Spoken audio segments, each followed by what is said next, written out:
Оқуымызды ары қарай жалғастырамыз. Енді осы бекітілген дәріске тапсырманы бекітейік.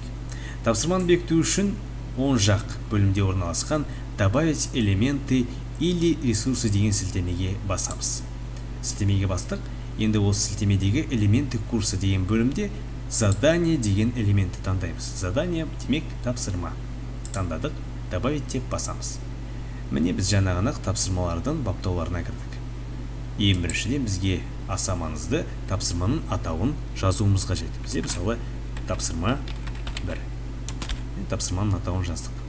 Енді осы тапсырмаға арнайы дайындалған файлды бекітейік. Файлы деген бөлімді басамыз, выбрать файл. Енді тапсырманы бекіттік. Загрузить этот элемент. Тапсырма бекітілді. Енді осы тапсырманы студент қай уақытта орындау керек екендігін көрсетеміз. Мысалы, 30 наурыздан бастап 9:00-де бастайды.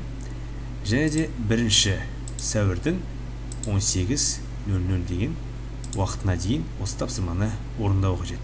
Ал оқытушы осы тапсырманы 2 сәуір күні сағат 9:00-де тексереді. Демек, уақытты қойдық.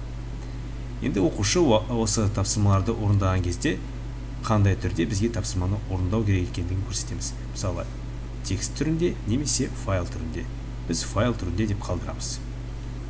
Және де максимальное число загружаемых файлов деген мәзірде біз 20 деп таңдаймыз. Демек, бізге оқушы 20 файлды бірден жібере алады. Ары қарай выполнение элементы курса деген баптауға кіреміз. Осы баптаудың ішінде отслеживание выполнения деген мәзірде біз отображать элементы курса как выполненный при условии выполнения дегенді таңдаймыз.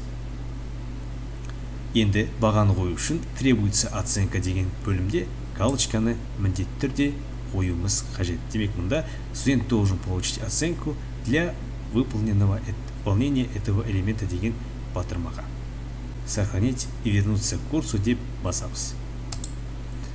Міне жаңағынақ істермен бірге біз тапсырманы бекіттік.